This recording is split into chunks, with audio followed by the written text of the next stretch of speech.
देशव्यापी लॉकडाउन का आज 16वां दिन है। 22 मार्च को प्रधानमंत्री जी के आह्वान पर एक दिन का जनता कर्फ्यू और उसके बाद 25 मार्च से लॉकडाउन में तब्दील कर दिया गया। इस लॉकडाउन की अवधि 21 दिन यानी 14 अप्रैल तक कर दी गई, लेकिन कोरोना संक्रमण के बढ़ते प्रसार को देखते हुए इसकी अवधि का और विस्तार करके 3 मई कर दिया गया है, जिसको लॉकडाउन 2 का भी नाम दिया गया। इस राष्ट्रीय बंदी का असर देश के प्रत्येक नागरिक पर है। हर तबके और हर वर्ग का व्यक्ति इससे परेशान है। फर्क इतना है कि कुछ कम परेशान है, कुछ लोग ज्यादा परेशान हैं, तो वहीं कुछ लोग ऐसे भी हैं जो बहुत ही ज्यादा अत्यधिक परेशान। इसमें खासकर वो लोग हैं जो दैनिक वेतन पे काम करते हैं या यूं कहें रोज कमाने खाने वाले हैं। शासन और प्रशासन के आला अधिकारी से लेकर निम्न श्रेणी के कर्मचारी दिन रात इस महामारी काल से देश को उबारने में लगे। हालांकि सरकार अपने प्रत्येक नागरिक की भोजन एवं स्वास्थ्य संबंधी समस्याओं के निराकरण के लिए कार्य कर रही है, लेकिन इतना होने पर भी कई लोग नाना प्रकार की असुविधाओं से परेशान हैं। ऐसे में महाराष्ट्र राज्य से भाजपा के उत्तर भारतीय मोर्चा से प्रदेश महामंत्री मंगेश रामचंद्र कनौजिया ने माननीय मुख्यमंत्री महाराष्ट्र को पत्र लिखकर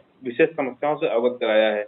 हमारे साथ जुड़ रहे हैं मंगेश जी, आपका स्वागत है नाउ 24 में। जी धन्यवाद सर। मंगेश जी, आपने जो पत्र लिखा है महाराष्ट्र सरकार मुख्यमंत्री को, उसमें किन समस्याओं से अवगत कराया है आपने सरकार को? जी, हमारा जो धोबी समाज है महाराष्ट्र में, वो जब से कोरोना महामारी चल रही है उस समय से उनकी जो दिनचर्या रहती है, रोज का काम करने का जो उनका ये रहता है, इनकम रहती है, वो पूरी तरह बंद हो चुकी है। लोग बाहर नहीं जा रहे हैं, लोगों को कपड़े धुलाई और इस्त्री की जरूरत नहीं पड़ रही है, जिससे धोबी समुदाय, रजक समुदाय के जो लोग हैं उनको रोजमर्रा की जिंदगी, रोज गड्ढा खोदते, रोज पानी पीते, ऐसे समुदाय के लोग हैं और लगभग जो है 13 लाख लोग पूरे महाराष्ट्र में हैं।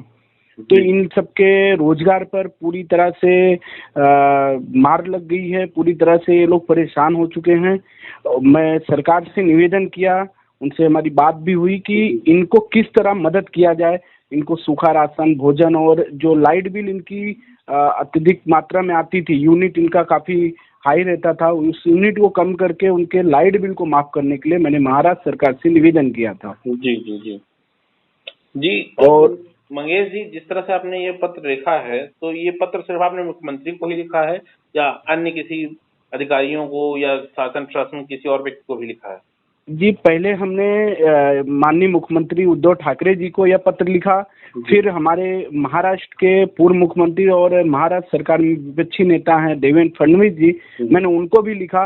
मैं राज्य के साथ साथ केंद्र तक भी अपने पत्र को लेके गया। अपने समाज की जो समस्या है, रजक समुदाय की जो समस्या थी, उसको केंद्र सरकार माननीय नरेंद्र मोदी जी को भी लिखा है और गृह मंत्री माननीय अमित शाह जी को भी अपनी समस्या से अवगत कराया हूँ। जी, आपके जो पत्र आपने इतने लोगों को लिखे हैं, इनमें से कहीं से भी किसी प्रकार कोई प्रतिक्रिया आई अभी तक? जी, अभी तक जो है कोई प्रतिक्रिया आई नहीं है। माननीय प्रधानमंत्री जी की अभी तक मैसेज आ चुका है, ईमेल आ गया है उनका, और बाकी अभी तक किसी की प्रक्रिया, कोई उनकी तरफ से कोई अभी संदेश या उनकी तरफ से कोई ऐसा खुशखबरी, ऐसा कुछ अभी तक हमें, हमारे समुदाय को नहीं मिला है। फिर भी हम उम्मीद से जी रहे हैं कि आज नहीं तो कल जब लॉकडाउन खत्म होगा और हमारे समाज को जो है, जो हमारी समाज की समस्या है, वो पूरी तरह से खत्म होगी। और निवेदन हमने पुनः, अभी मैंने कल ही जो है एक मेल किया है माननीय मुख्यमंत्री जी को कि राज्य सरकार द्वारा जितने भी धोबी घाट हैं वहाँ सर्वे करके उनको सूखा राशन भी दिया जाए, क्योंकि उनको, उनके परिवार में अत्यधिक जनसंख्या रहती है। एक आदमी काम करता है, फिर उनके यहाँ जो वर्कर लोग रहते हैं, परिवार के साथ साथ वर्कर की भी समस्या उन पर आ चुकी है, जिससे उनको काफी समस्या हो रही है। जी। मंगेश जी, तो ये जो समुदाय है या जिस समुदाय के लिए आप बात कर रहे हैं, इसके अलावा अन्य भी लोग तो हैं जो इन समस्याओं से परेशान हैं, तो जी, उनके लिए भी हमने माननीय मुख्यमंत्री जी से निवेदन किया है, ईमेल के द्वारा बात हुई है।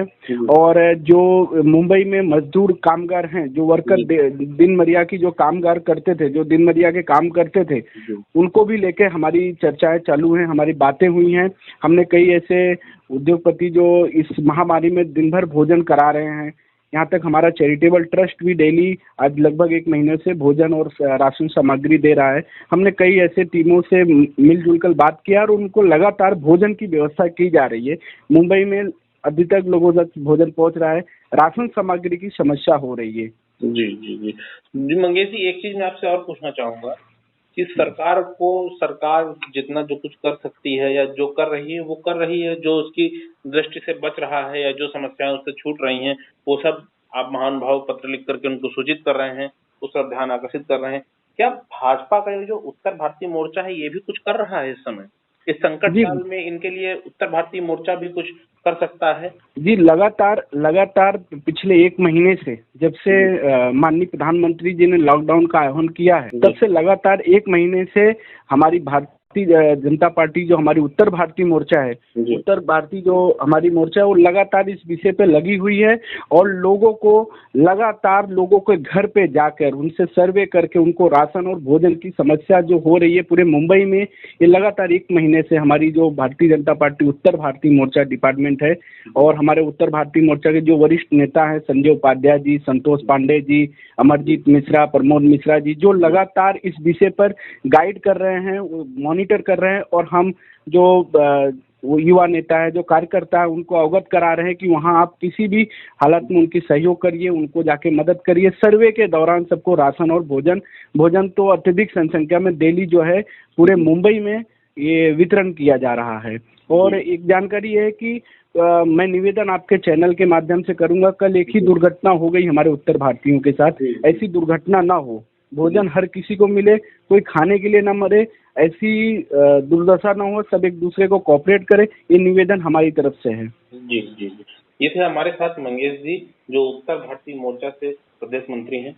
महामारी काल जो ये देश में चल रहा है, इसमें संकट और समस्याएं हर व्यक्ति, हर समाज और हर वर्ग के व्यक्ति को कहीं न कहीं परेशान किए हुए हैं। सरकार के कर्मचारी दिन रात लगे हुए हैं इस समस्या से उबारने के लिए। आशा करते हैं आप लोग भी अपने अपने घरों में रहकर लॉकडाउन का पालन कर रहे हैं और देश को सहयोग दे रहे हैं इस संकट काल से उबरने के लिए।